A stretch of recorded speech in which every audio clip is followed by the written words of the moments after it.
Good afternoon. I'd like to call to order the study session of April 14th, 2026. First, we're going to start with our roll call.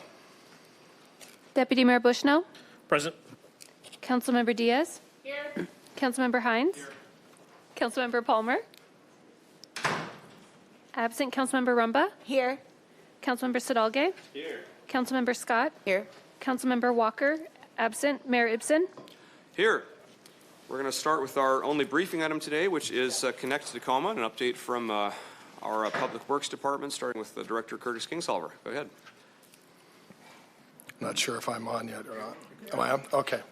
Thank you, Mayor, Deputy Mayor, members of the council. So we have a presentation up.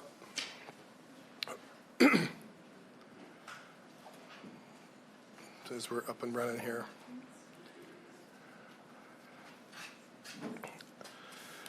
So I'm going to apologize up front. We got quite a bit to cover today, so we'll go as quickly as we can. I'll try not to talk fast, which I do naturally, but I'll try to talk as clearly as I can. So go ahead, next slide, Joe. So just for agenda, to give you an idea of what we're going to talk about today.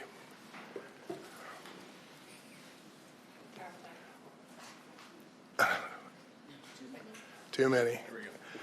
So I'm going to start out with a little bit of background regarding the 2015 Streets Initiative, really about what it was, what we believed it would raise, and how we committed to spend those revenues. Then I'll talk a little bit about the 2015 Streets Initiative accomplishments, what we did and what we did raise. Joe's going to go into some lessons learned from the 2025 initiative that didn't pass. He's going to talk a little bit about our community engagement efforts that we've been underway for the last few months. Then we're going to talk about the Connect Tacoma levy package that we are going to bring forward today, and really the investment themes, how we want to invest those dollars. And then I'll close a little bit about what that is for voters and what we're proposing. So I'm going to start with 2014. So many of you may not remember, maybe you probably do. In 2014 was the first time we went out for a ballot initiative. It did not pass, but we did learn a few things at that time. Number one, we learned it was actually too small. People at the time wanted us to go bigger. They wanted us to do something that they could visibly see improvements. But they also told us very loud and clear that they wanted us to improve residential streets. That was their biggest focus. That was where they felt the biggest need was. And so what became the 2015 Streets Initiative was a focus on residential streets. What you see here is really a slide that we used back in the day. It talks about what the 2015 initiative was. It was two propositions, Prop A and Prop 3. They're outlined here. Prop 3 was a gross earnings tax of 1.5% on utilities and a 20-cent per thousand assessed value of property tax. Prop A was a transportation benefit district tax, a sales tax of 0.1%. Our original goal, we believed, from Prop A and Prop 3, it would raise $175 million. We also were putting in $30 million or $3 million a year of city funding for a total of $205 million. And while we divided that up, is we put 125 million into regular maintenance. And that's just your street maintenance, that's your chip seals, slurry seals, what we call 2x2s, where we would grind the street down, put 2 inches of crushed rock compacted and 2 inches of asphalt, and a lot of crack sealing just to maintain our streets. We believed we'd get another $30 million in partnership funds through our utility partners, which we did. And so we'd have $155 million that would go strictly to residential streets. The other funding theme or investment bucket that I call is the capital projects. We stuck $50 million into that. That was $30 million for arterial and freight and $20 million for mobility. And the goal there was to have grant match. We wanted to be aggressive at going after any grants we could go after to really leverage our dollars. And our goal was to get $90 million in grants over the next 10 years for a total package of investment of $325 million.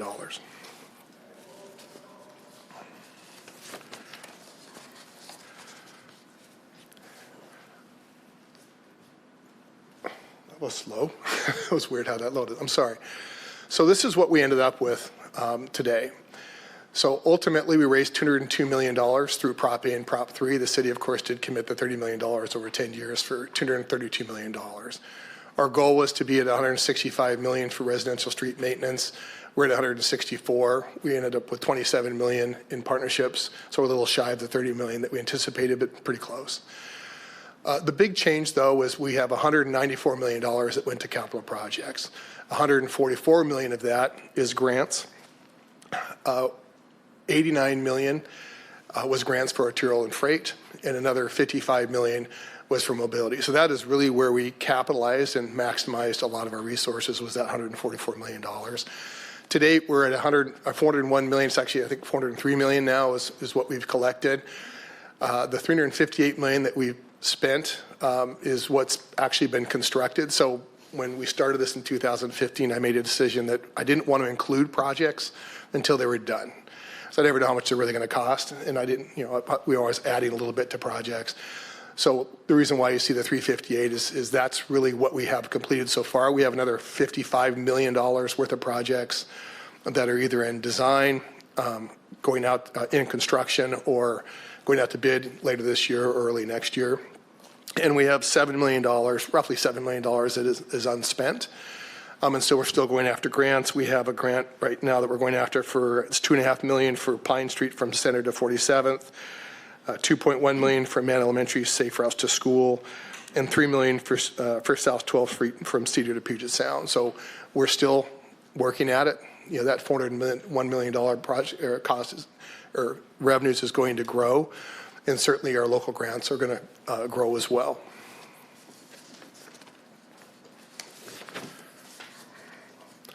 So by the end of this year, we believe we'll be at about 6,000 blocks of residential streets. What we had committed to our voters was that we'd improve 70% or 5,600 blocks. And again, we believe we'll far exceed that, about 6,000 blocks. We've secured currently $144 million in state and federal grants. Again, I think that'll continue to grow. I don't know the final number, but it'll be more than 144 million, and certainly more than the 90 million that we were hoping for. We've put out 77 projects. I checked this morning, it's actually 81 projects out to our contracting committee. This is important. There were concerns that we would be kind of hoarding all of this work, and that was never our plan, nor could we do that. But this is work that goes out to our contracting committee that supports jobs.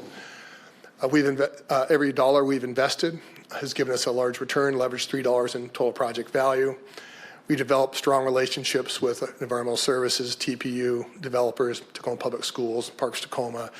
We've partnered with all of them on different projects.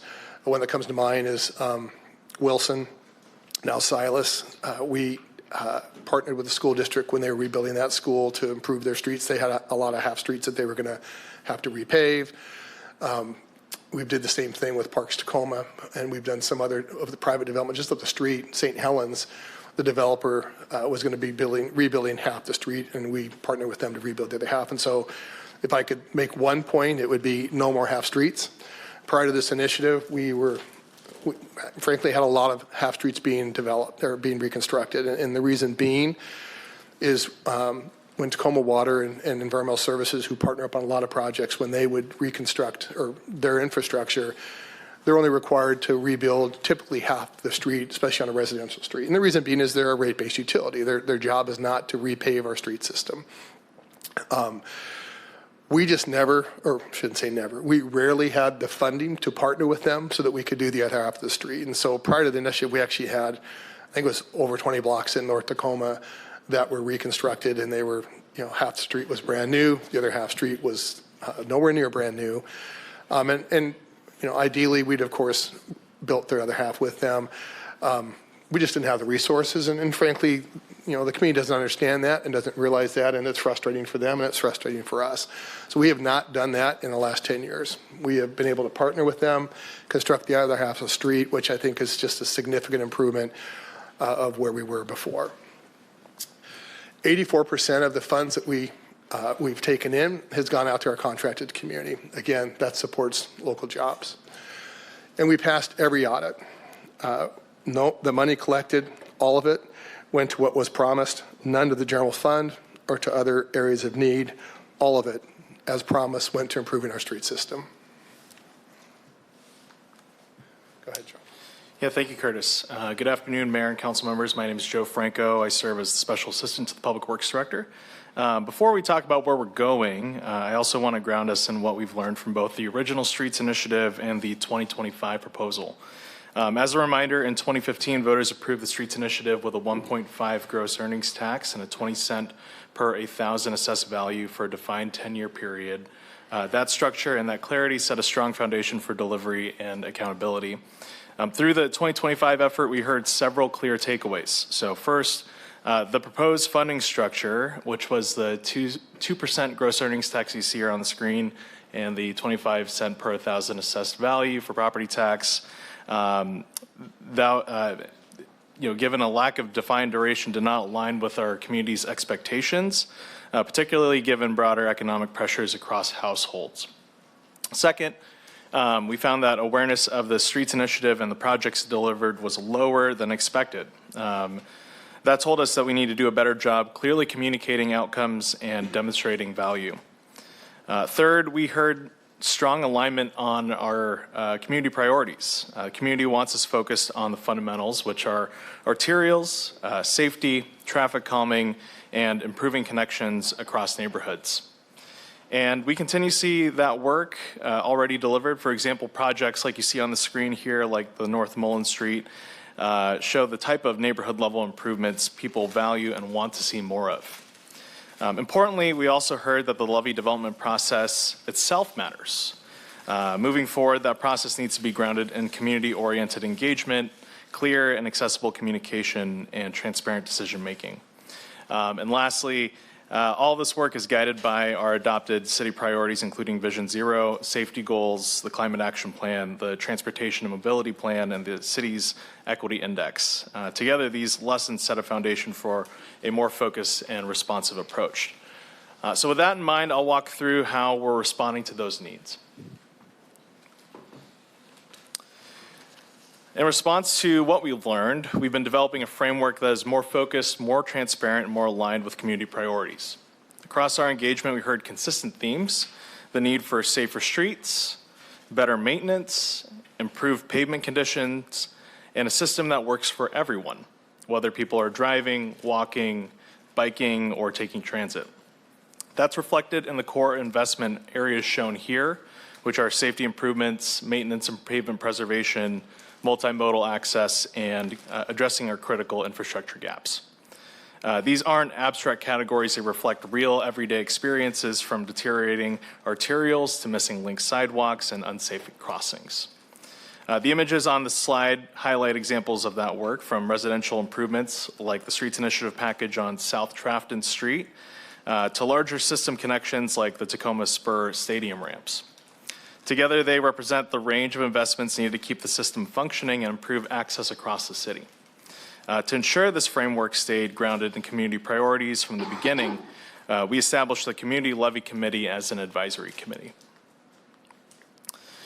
So more information about the Community Levy Committee. The Levy Committee played a central role in shaping our work. This is a 23-member committee that represents a broad cross-section of Tacoma.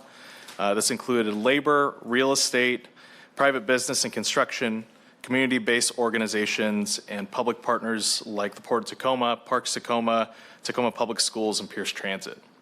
It also includes voices representing accessibility and equity, such as disability rights advocates and organizations like the Asian Pacific Cultural Center.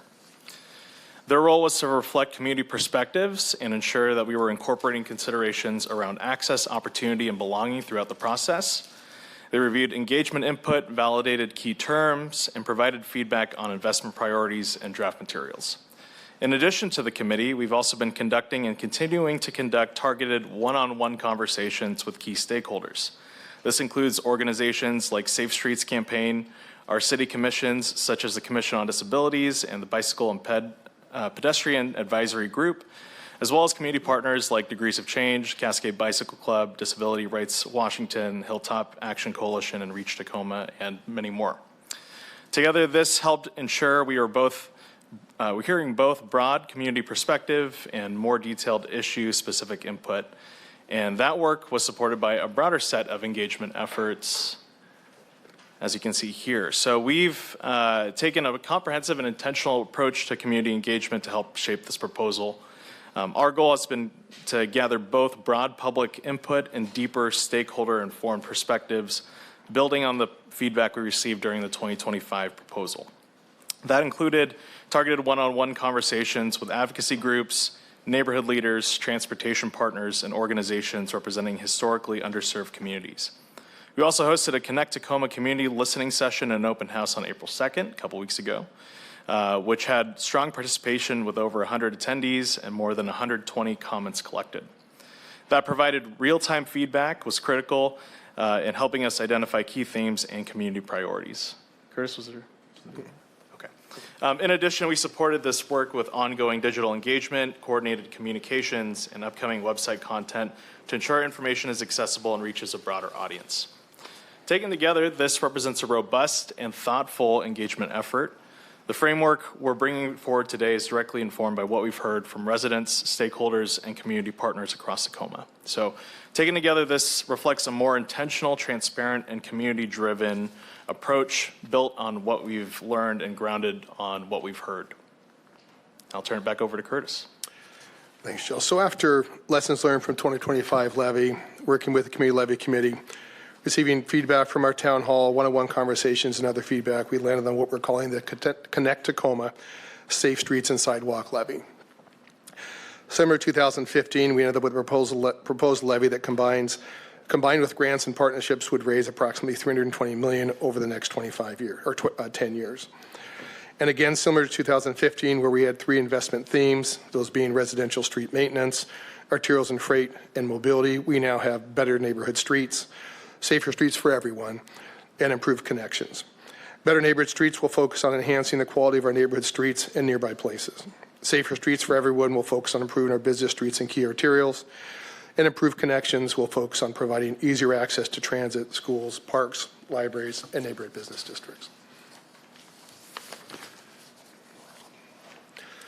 The first theme, better neighborhood streets, is similar to what we did in 2015 for residential street maintenance, but will allow us to do more than just maintain the residential streets. As I said before, in 2015, our primary focus was residential street maintenance. We committed to maintaining 5,600 blocks, or 70% of our residential streets. Because that's what we promised, that's what we did. We didn't fill in missing link sidewalk, we didn't add traffic calming, or any other safety measures. We simply maintained as many residential streets as we could possibly do to meet or exceed our goal. This levy will be different. However, our first goal will remain the same, and it's maintaining residential streets. After spending the last 10 years focusing on maintaining residential streets, it would be irresponsible to let that investment deteriorate over the next 10 years. So what we did is we ran our pavement management model. We wanted to make sure we could maintain that investment over a 10-year period and determine how much that would cost, and that number is $85 million. We believe $75 million would come from the initiative, and $10 million would come from partnerships. But the main difference between the 2015 initiative and what is being proposed today is we would be adding traffic calming, sidewalk, and other safety improvements as necessary. It wouldn't be just strictly about maintaining residential streets. The focus will be on improving residential streets to make them safer, calmer, and more accessible with better sidewalks, traffic calming, and safer routes for all ages. The picture you see here is really what fits in this category, and it's what we constructed as part of the 2015 initiative, but it'll be similar to what we would do in the next initiative. The picture on top is what we call the Streets Initiative Package 32. It's South 12th and Ferry Street looking south, toward Peck Field. It was 8 blocks, and it was completed in 2024. And this was done in partnership with our LED program, Environmental Services, and Parks Tacoma with their improvements to Peck Field. The second project, the one on the bottom, is A Street about halfway. You're looking about halfway in between 84th and 96th Street. It was 18 blocks, and again, completed in 2024. This was led by Environmental Services in partnership with Streets Initiative using grant money from Department of Ecology. It was a green stormwater infrastructure project near Larchmont Elementary School that was constructed with permeable pavement and sidewalks along A Street. It also incorporated intersection improvements at South 84th Street for a planned A Street bikeway, which will be constructed in the near future. The second investment theme, Safer Streets for Everyone. This is where the bulk of our resources will be focused. This is again similar to what we did in 2015, where we set aside $30 million for arterial and freight, mostly for grant match. The Connect Tacoma Safe Streets and Sidewalks Levy would set aside $85 million for grant match and other priority projects on our busiest streets and key arterials. Our goal would be to leverage this money to receive another $74 million for a total investment of $159 million. These funds will be used to improve arterial streets that are vital for moving people, goods, and services. These are the streets that connect neighborhoods, jobs, business, transit, parks, schools, and libraries. And again, these are projects that would be similar in the next package. The first one is Streets Initiative Package 15. This is East 34th Street at McKinley looking east. It was 13 blocks and it was completed last year. This project incorporated intersection improvements at 34th and McKinley, added bike lane on the East 34th, and made connections to Pipeline Trail. The project at the bottom is East 64th Street Phase 2. This is East 64th at I Street looking west toward McKinley. It was also completed in 2025. This was the second phase of East 64th Street from McKinley to Portland Avenue. This was full reconstruction of 64th Street, utility improvement, sidewalk, and protected bike lanes. The third investment category is improved connections. Again, similar to mobility in 2015, these funds will be used primarily for grant match in hopes of generating another $36 million over the next 10 years for a total of $76 million. This is safer routes to schools, sidewalks, improved accessibility, and again, improving connections to trails, transit, schools, parks, libraries, and our business districts. It's making it easier and safer for people to walk, bike, and take transit while connecting neighborhoods to the places where people want to go. The pictures you see here, it's Water Ditch Trail Phase 3. This is South Tacoma Way looking east towards the intersection of South M. This project is actually nearing completion. This is the third phase of the historic Water Ditch Trail connecting South Tacoma to downtown. And the bottom picture is East 40th Street Green Stormwater Infrastructure Project. This is East 40th Street at Pipeline Trail. East 40th Street was completed in 2018 and Pipeline Trail was completed in 2019. This was two different projects. The East 40th Street project was permeable pavement led by Environmental Services in partnership with Streets Initiative. The project also installed a shared use path on East 40th connecting to Salishan. And then Pipeline Trail runs from East 48th Street to D Street overpass connecting the east side to downtown Tacoma. So what are we proposing today? As I stated a few slides ago, we're hoping to raise about $320 million over the next 10 years. $200 million of that would come from Connect Tacoma Safe Streets and Sidewalks Levy, $90 million in grants, and another $30 million in partnership contributions. Excuse me. What we are proposing is a property tax increase of 20 cents per thousand assessed value. For an average home of just under $508,000, it would be an increase of $8.46 per month. This is the same property tax increase voters approved in 2015 that has now been removed from their property taxes. We're also proposing a 1.5% gross earnings tax on utilities. This would cost the average ratepayer an additional $1.97 a month. This is again the same increase voters approved in 2015. The total increase would be approximately $10.43 per month, all of which would be used for better neighborhood streets, safer streets for everyone, and improved connections as outlined in our three investment themes. One thing I want to add before, as well as the exemptions portion of this, seniors and people with disabilities who qualify under the existing property tax relief programs will be exempt from this property tax increase. Thank you, Joe. So in closing, after working with our Community Levy Committee, gathering comments from our town hall, one-on-one conversations, additional outreach and conversations that we've had, and using what we learned from 2025, tonight I'll be bringing to council a proposal to go to the voters this August 4th in support of our Connect Tacoma Safe Streets and Sidewalks Levy for what we hope will be Proposition 1 for funding transportation safety improvements. We're happy to take any questions you might have. Thank you, Curtis. No one will ever be angry about a succinct presentation, so thank you for that. Are there any council questions or comments on this presentation? Deputy Mayor. Thank you, Mayor, and thank you so much for the presentation. I've heard really loud and clear from a lot of folks across the community that safe streets and missing connection sidewalks are very important. I really appreciate the prioritization of trying to finish those missing link sidewalks, as well as safety improvements, particularly around our schools and other connection points, parks, and other places where young people and families and our elderly like to go in order to enjoy life. And it's really important that everybody can get there safely from A to B. I also really particularly appreciate that the community panels, the town halls, and the Levy committee to really understand and receive that feedback from the community. And I see it really reflected here with this package. One of the questions I had is I just wanted to reiterate the 2015 assessments that were done are going to be the same assessments for this proposition language. Is that correct? So Deputy Mayor, you're correct. So in 2015, we requested and received a 1.5% increase on gross earnings tax on utilities, and we requested and received a 20 cents per thousand on property tax. What we're not asking for, and this was council approved, I want to be transparent about this, is the Transportation Benefit District, the other proposition.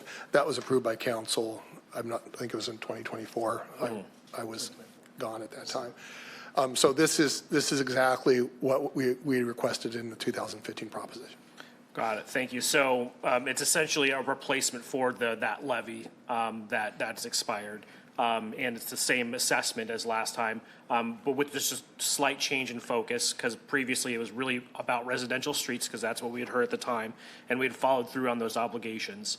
But we want to make sure that we're continue to maintain those investments, but then also find ways that we can connect neighborhoods better and improve our arterial streets, which have deteriorated over time, which I think we're all noticing.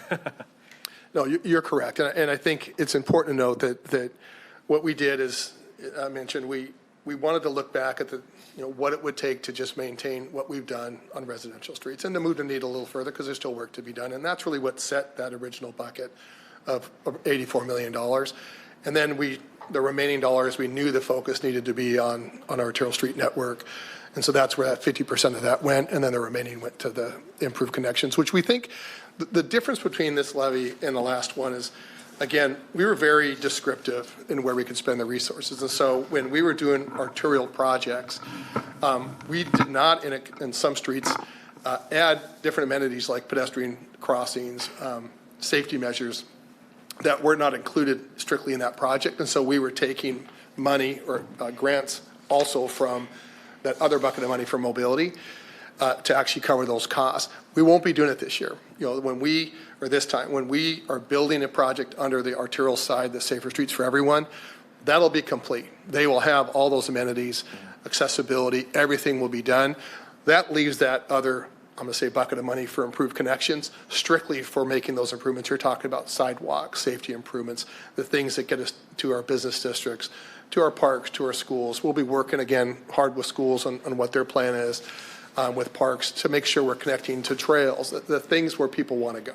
Yeah, I really appreciate that. One of the sentiments that I always have is if you're going to go out there and do it, you do it right the first time. And this is a really great philosophy that you go in there and you complete the street as it needs to be done. I think it maximizes the impact on the local community and really, you might not be able to go quite as far in lane miles, but I think having the right type of infrastructure really is really important. So thank you for that.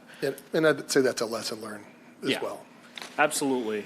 And then just one more kudos is and I'm hoping that we're as successful in leveraging these grant matches to leverage $1 to $3 for every dollar that we spent as taxpayers in the state of Tacoma. We more than doubled. $3 came back, and that really just kind of goes to show how really competitive the team has been at getting those grants and being successful at them. And it really allowed us to be able to leverage those dollars to go further and do more with less. And so you're maximizing the taxpayer dollar. Really appreciate that. And I'm really looking forward to that continuing if this passes. And thank you, Deputy Mayor. And if I could comment, please. I think I've said before, we were very aggressive at going after grants.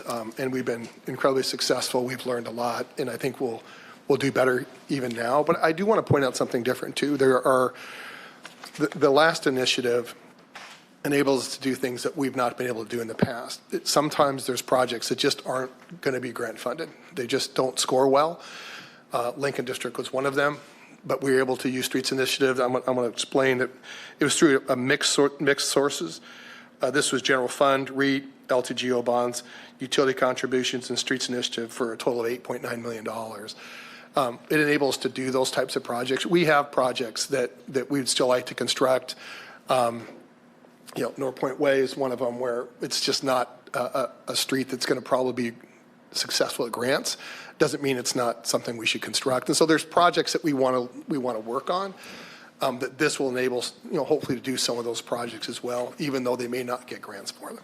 Yeah, I think that's a really great point. There's still a lot of really desperately needed road repair and replacement all across the city that may not qualify for those grants. And having this bucket of money is going to be able to help us do those things that might not have otherwise happened. Great. Thank you so much. Thank you, Mayor. Thank you, Deputy Mayor. Councilmember Diaz. Thank you. I wanted to pick up, I think, probably right where Councilmember or Deputy Mayor Bushnell left off there around what wouldn't be funded. Because I'm curious on slides 11 and 15, they both talk about better sidewalks. And I know I hear a lot about the need for more sidewalks that just like connect existing sidewalks, but also the need for more curb cuts. So I'm wondering if that is included in either of those sections, or if that's just something that we as a council and, as we as a council need to be thinking about how we're prioritizing in our budgets and public works going forward, regardless of whether or not this passes. Because it's a big thing that comes up a lot. Yeah, thank you.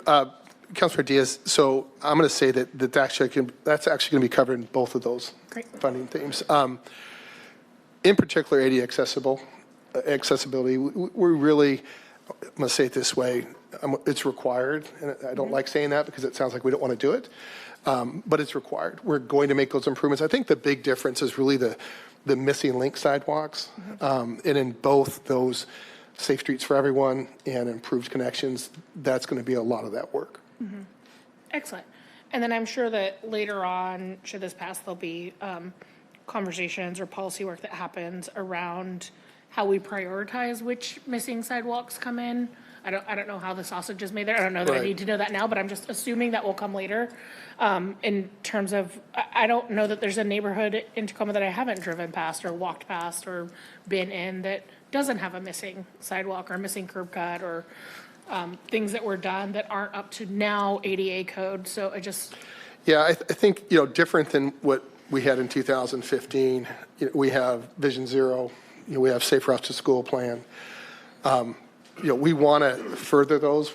We have, I think, the ability now, if this passes, to do a lot of that work. But I would say that in general, what we want to do is we want to focus on transit connections. We want to focus on schools, libraries, parks. We want to make it easier for people to get around this city and go to the places they want to go, access to business districts. And so some of that will be missing link sidewalks. Some of it will be sidewalks that are just damaged and need to be replaced. And then you'll see some projects, I think Sheridan was one, I apologize, my memory just isn't what it used to be, where it was really a sidewalk project. You'll see some of that as well. That's really exciting. I just wanted, none of that was a critique of what's before us or what we've done so far, but it's just really reflecting the things that I hear in community or I hear in email is folks talking about that. So I just wanted to really kind of highlight how much that's really baked into here. It's clear that it is, but I wanted to really sort of put a bigger spotlight on it. And then I did sort of wonder around, I think also both of those slides, we have Safe Routes to School as an important aspect of the work, multimodal options. There have been folks around town talking about how we talk about trees as a part of our infrastructure and our network. Sure. And so I'm wondering if you can talk about how that is also baked in there, because we also have a Safe Tree Routes to School program that Tacoma Tree Foundation does. So to what degree will some of that landscaping element be incorporated in the streets that are completed? So it's going to be a factor in particular on the safe. Now I forgot my second category. Safer streets for everyone. I'm sorry. And we're going to follow actually what the council has adopted. we're going to be investing in trees in those projects. On the residential streets, it's a little different. It'll be a little more case by case. It depends on how much room, we have, but we want to further our tree canopy. And so as part of our projects, that's what we plan to do. Those dollars may come from other resources to support this. I mean, this is primarily about streets, but when we're doing the arterials, that's, mandated by a council action. Yeah, and I guess what I want to highlight in there is maybe it'll unlock some opportunities to apply for new and different Absolutely. urban canopy grants as well as we're doing that work, because we do have our tree canopy goal, and I think this really helps feed into that. I think what it does is it allows, our urban forestry program to do more of their great work in partnership with us, and it frees up their resources. Yeah, super. And then two just sort of technical questions I had for you. I believe I'm reading slide 17 right, where it says the total is 320 million over 10 years. So I read that to mean that this is a 10-year levy. So we'll have a future council, probably none of us, voting on something else different in 10 years, depending on where we're at on streets. You're correct. Joe mentioned it earlier that one of the things we learned from the 2025 initiative was, well, a couple of important things. One is perpetuity is a long time, and people want us to be held accountable, and so that's why it's a 10-year levy. We also heard that, and you heard me mention this last time we got together, was, we just didn't do a good enough job of explaining the work we were doing and promoting the work we were doing, and so our goal will be to do that much better over the next 10 years, and that includes coming back to this council probably every year and explain the work we did, how it falls into these investment themes, how much money we've received from grants and all of that work, so that we can kind of continue that conversation year by year. We want to be better at letting people know what projects that are out on the street are actually streets initiative related for this levy. That's just stuff we've got to do better. And I think then we'll come back and hopefully in 10 years, we'll have a better conversation.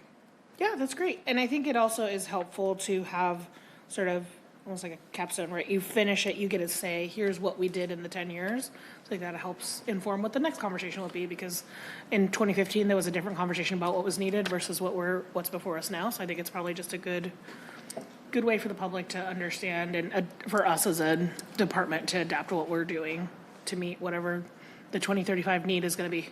Yeah, I appreciate that. Yes. And then my other technical question is, on this same slide, it says that seniors and folks with disabilities who qualify under existing property tax relief programs would be exempt. I know that's a program that's administered by the county assessor. I'm just wondering if that currently also applies to the existing streets levy, or if this is a new exemption that we'll be adding for the future. I don't know the answer to that. I'll have to get back with you. Okay. Seems like a great bonus if so, and if not, we're already doing right. So, Do you know, Joe? thank you. Yeah, I don't know, Councilmember. I'm looking at the city attorney, though, to see if maybe he knows. But if not, we will do our homework and get back to you. Yeah, if that is new, I think that would be a really exciting and important thing for us to highlight for folks. Yeah, I know it was part of the 2025 package, but I don't know if the 2015. Great, thank you. Thank you, Councilmember Diaz. Councilmember Sidalga. Okay. All right. Councilmember Palmer, the artist formerly known. In Sidalga's spot, yes, thank you. Thank you. I've heard a couple times where you've said, we heard. And I think that the work that your department has done has really shown that. And not just your department. We know that other departments have been working hard to bring community along with the work. MCO is making these amazing videos that are highlighting the work that's been done over the last couple of years. And so just great job overall. I did have a question about the ballot language, because we're using words like increase and additional, and I'm wondering, because this is really a replacement, it sounds like, of funds that are already people are already paying into taxes. And so I'm curious if those are the right words we want to use, if it's giving the right impression to folks.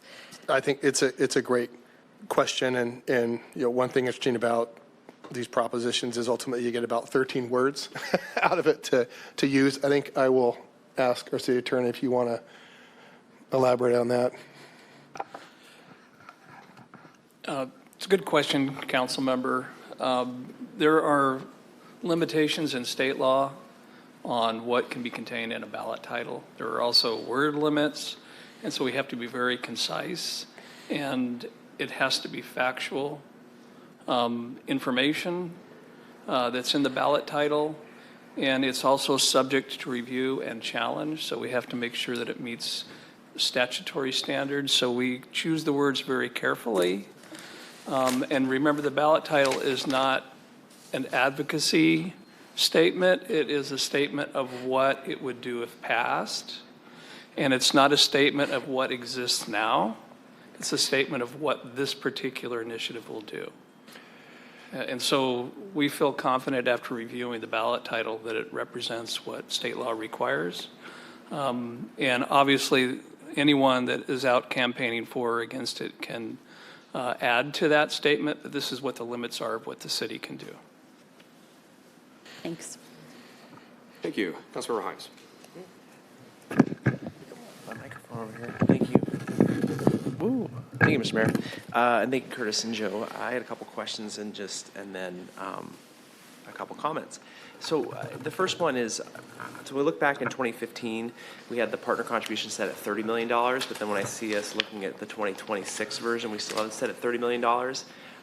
Is that just us being conservative about that? Because I would imagine costs have gone up, projects have gone up. I mean, we would expect maybe the partner contribution to grow and commensurate with the amount of investment required. I think your example about Silas is a good one, right? Which is we have schools being rebuilt, we have parks facilities being rebuilt, we have port facilities being rebuilt, of which they have to contribute some cost to the infrastructure. So I guess maybe why we landed on the $30 million for the partner contribution. Councilmember Hines, I mean, if we're being, I'm trying to not oversell. Yeah. I think that we will get more in partnership dollars, but we are being conservative, and we're being conservative as well in the 90 million. Obviously we collected way more than 90 million in grants, but we're being conservative. Okay. That was just the one that jumped out at me, that it remained exactly the same between 2015 and 2026, though. Yeah. I know that a road doesn't cost the same to fix as it did 11 years ago.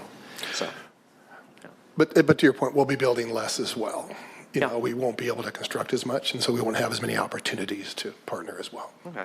Well, no, I think that's good, and I think that's a great example of kind of how we continue to be good stewards of public funds, right? So we're looking at not just how just our project or just our road project, but how we can partner with others to kind of build out the kind of full complements of what people expect when their roads get rebuilt. So that was just my one question. My comments, though, I think would just be, I appreciate all the broad community support that kind of went into this second round. When the ballot didn't pass 2025, I think we definitely did some soul searching and kind of looked inside and said, okay, so what do we need to do to bring this forward? Because as I went through the community, as I know many of you went out in the community the last couple of years, no one told me the roads are great in the city of Tacoma everywhere. No one told me I've never hit a broken sidewalk in the city of Tacoma. No one told me every intersection feels safe. Everywhere I went, and I did that walk across the city back in 2024, I heard from people all the time that said exactly what you all have identified. There's too many mislinked sidewalks. There's too many crossings where I don't feel safe for my kids, like going off on their own and crossing them. There's too many roads I drive down every day that are full of potholes and need to be rebuilt. And we knew the first package wasn't going to fix all of them. We knew there was still more left to be done. So when it didn't pass in 2025, the question is like, well, what happened here, right? Because the public has identified this need but didn't support it. And I think what you all have done to really kind of dig in on that has been really good. To kind of understand, people want some accountability in the form of a sunset, that it's not a permanent levy, that people are concerned about increases when they feel like a maintenance will get them most of what they want to see, right, keeping the rate the same. I think that looking into the public does want their roads fixed and repaved, but also they have a broader conception of what safety is and what they want to see. So I just want to really appreciate the work you all did for the broader community engagement. And I know that's not just you and Joe and Curtis, it's a lot of people in this room that have done a lot to get us here. So thank you for that. Very much so. I also just really think I appreciate the buckets of what you figured out here. And I just want to call real clear attention to the sidewalk conversation and kind of the multimodal, how people move around the city. Councilmember Walker and I changed the transportation benefit district in 2025 when we updated the 1/10 of 1% to dedicate 15% of those funds to sidewalks and, offsite projects for multimodal people moving around the city safer, not just in vehicles, because we heard that from the public. They said, we want to see more of these dollars go towards these sidewalk and, improvements. And so it's good to see that not only is that work going to be carried forward through the Transportation Benefit District, but also through this. And I think that's really good. And I'm really excited about all that we're going to do to kind of help make sure that's happening. I also really like the improved connections. And I think we have a lot of partners, schools, parks, port, Pierce Transit, of which Councilor Diaz and I, along with Councilor Walker, tend to be board members, where we're really thinking about how do we not only get people down our streets, but how do we improve the connections in their lives? Which is something I heard during the conversation when I did the walk across the city, which is people are not just looking for a road to be rebuilt, they're looking for a community to be restitched. There, somebody's paying attention, write that one down. The importance of when you rebuild a road with the sidewalks, the crosswalks, all the safety improvements, you're not just fixing the road, you're rebuilding and restitching the community. And I think that is something we should be thinking about when we connect Tacoma through safe streets and sidewalks, is not just rebuilding roads, but recreating and restitching communities. Thank you, Mr. Mayor. Thank you. Councilman Brumbaugh. Thank you. And I want to thank Curtis and your team and MCO and all the different departments that have really worked hard on figuring out what was the best route forward on this next Connect Tacoma, which I think is a great name. So I think the title really fits with what we're trying to do as a city. I had a question that I didn't think about when we were meeting separately to talk about this. And it's more about when Environmental Services does like a stormwater project. And that's sort of the example that kind of sticks out for me is when they have to go rebuild the street and there's a sidewalk missing, or there should be street trees added. Is this going to be money that we can use for that, or is that still going to be separate? And we're going to have to work out, like maybe look at policies of the city to see how we might fix things like that when those projects take place. So different than in 2015, this will definitely be used to fill those gaps.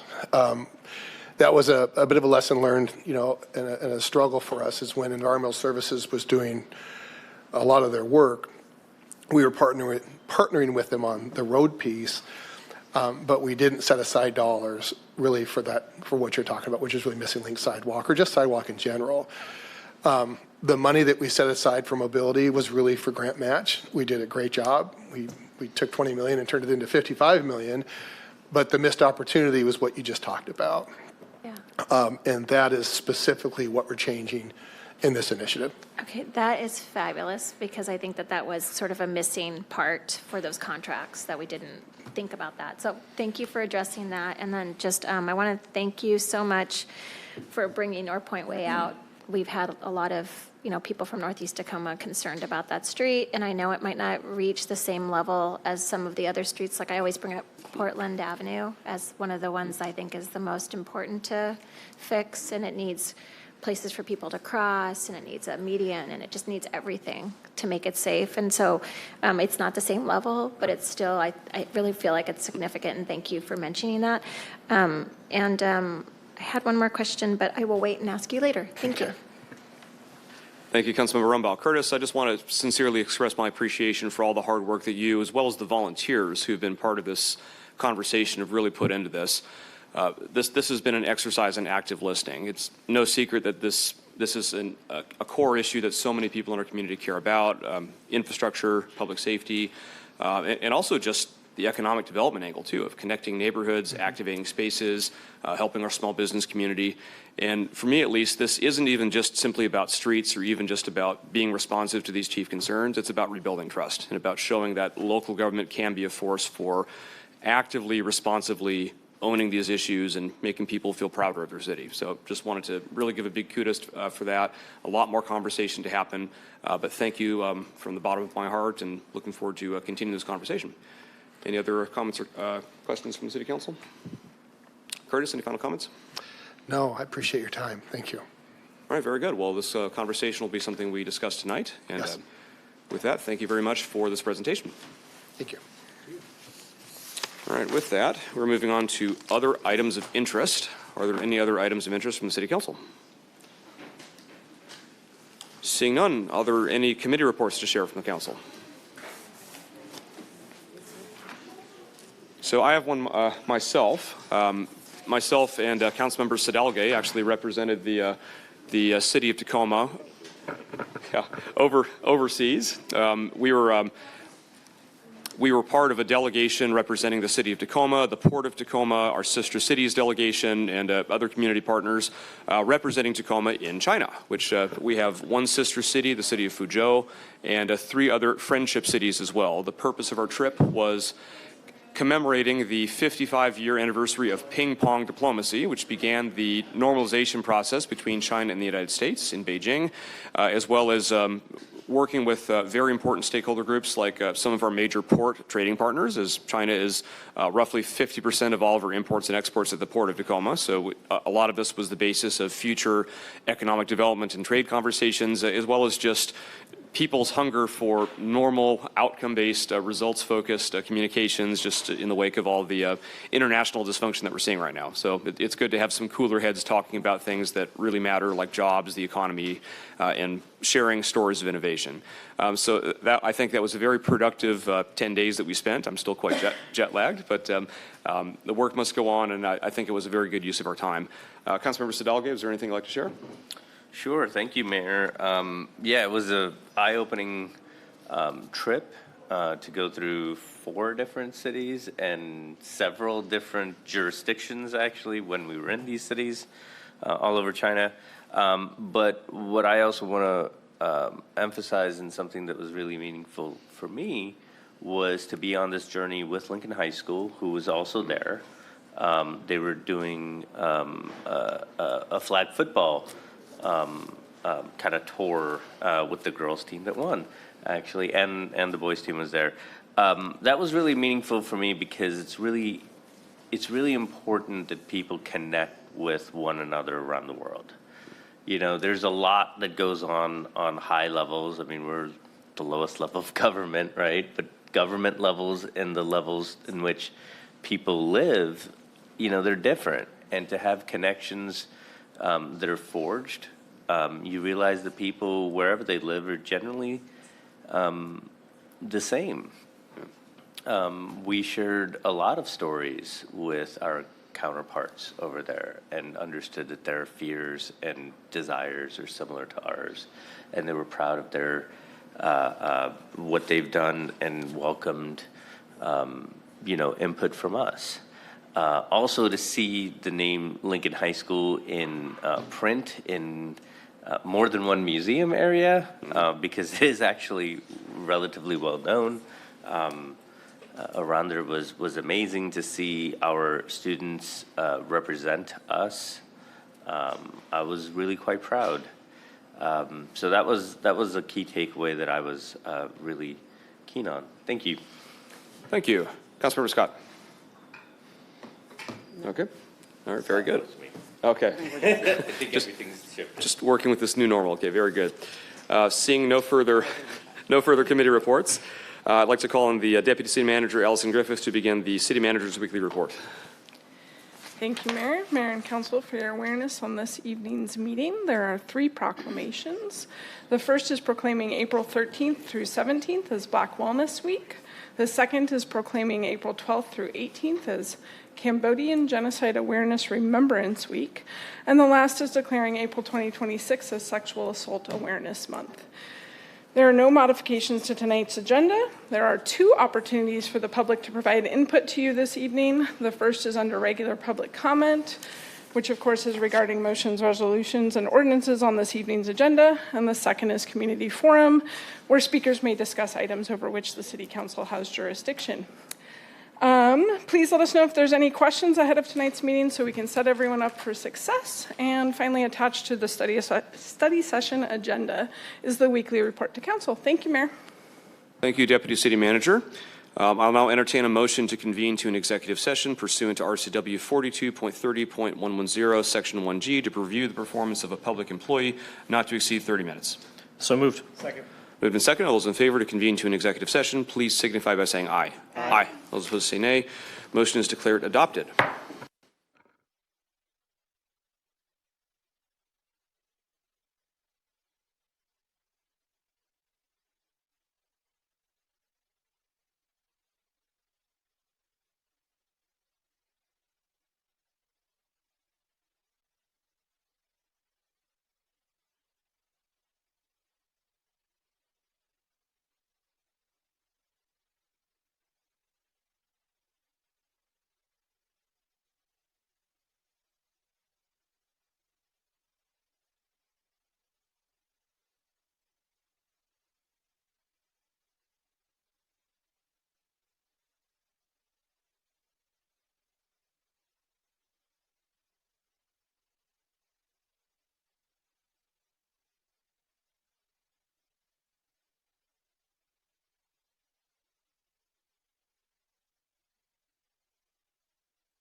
I'd like to call back to order the study session of the City Council, and we'll be going back into executive session for an additional 30 minutes. Thank you.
I'd like to call back to order the City Council study session to adjourn. Thank you, everybody. Have a great day.